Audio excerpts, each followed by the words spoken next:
કરમ કોઈને છોડતું નહીં માજે દાણા કૃષ્ણ ભગવાન મથુરે દેવકી વાસુદેવના સોણામાં આયા એ દાણા દેવકીએ પ્રશ્ન કર્યો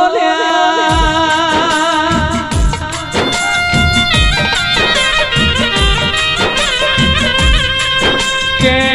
તું તો ભગવાન તો 14 વર્ષે મા બાપને છોડાવાયો